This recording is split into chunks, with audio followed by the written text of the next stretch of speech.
Allow me to ensure this video ages poorly with the following timely meme. There is a hostile presence among us. What do you mean? Not gonna lie, Red is looking pretty sus right about now. You sussy bucka, Red. I am so sorry.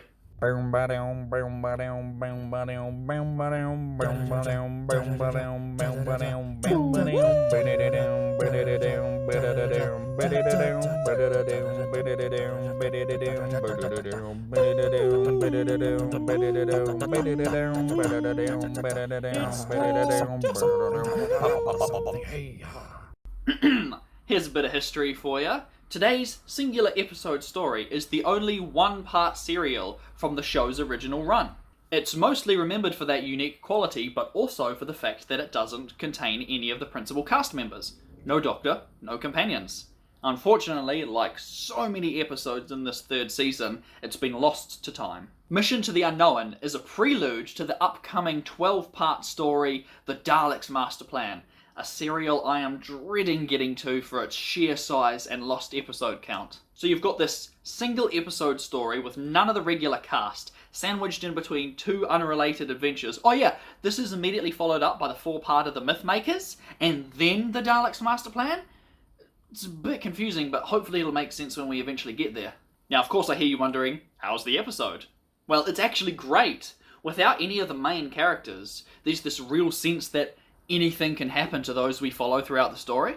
I vividly remember reading a book back in high school that I was so sure was the Daleks' Master Plan, but I could never remember any details about it, except for these humans that would get stung by a plant and it would slowly drive them mad. So you can imagine my surprise when I sat down to watch and found out that what I'd once read was actually Mission to the Unknown.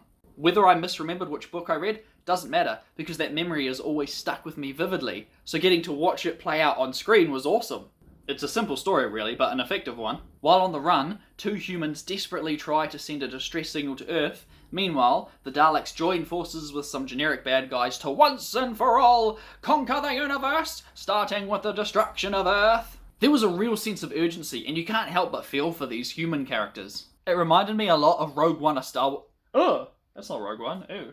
It's a bit like Rogue One, a Star Wars story, a desperate mission to save the day, inevitably having to make the ultimate sacrifice. Tragic and intense. Now, here's what makes this one of the most exciting ones to talk about. And no, it's not the screaming monkeys blasting your eardrums off in the background. There are a few methods of watching this episode. The usual loose cannon telesnap reconstruction with some descriptive text and sly editing work. That was the one I chose to go with first because I wasn't so sure about this alternative method, but hot damn, I need not have worried. For you see, long story short, a bunch of students and tutors and postgraduates from UCL painstakingly recreated the entire episode in live action. The attention to detail and dedication is groundbreaking. We're talking accurate costume design, accents, sets built from the ground up to look exactly like they did in the original serial, down to period accurate camera techniques. This must have been a phenomenal undertaking, and the end result is a magnificent achievement. Seriously, I loved it. They got some proper good recognition for their hard work, even getting the voice of the Daleks from the modern series involved. This is the kind of thing I love to see. So much passion, love, and dedication paying off. But, which one do I recommend you watch? Do you stick with the loose cannon reconstruction for authenticity? Or do you take a chance on the modern remake?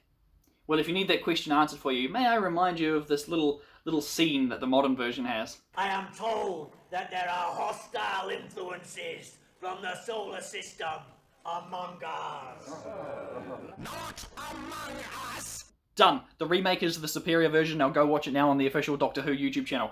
Yeah, it was so good. They even got it put up on the actual Doctor Who channel. Now that is awesome. I have nothing bad to say about it.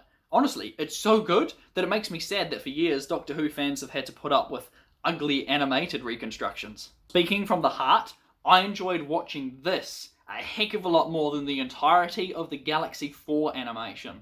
Well, I may have failed at making a shorter video, but hopefully I succeeded in bringing attention to this magnificent triumph, and maybe even tempting you into giving it a watch. Before I sign off, I just wanted to show some love to Adam's Who Stuff for their cool little animated edit. It's pretty basic, but it has a unique full colour art style, which I think is pretty cool. I know that there's still even more fan animations out there, but I can't cover them all. I can't be out here watching the same episode over and over again. I've got to mentally and physically prepare myself for back-to-back missing serials. I'm really not looking forward to it, but I've come this far and I'm not quitting now. With that being said, thank you very much for watching. You have no idea how much I appreciate it. Next week, I'll be taking a look at The Mythmakers, so feel free to stop by and check it out if you are so inclined. See you next time. Or not. It's entirely up to you. I have to speak for 20 seconds to make it worth having an end screen.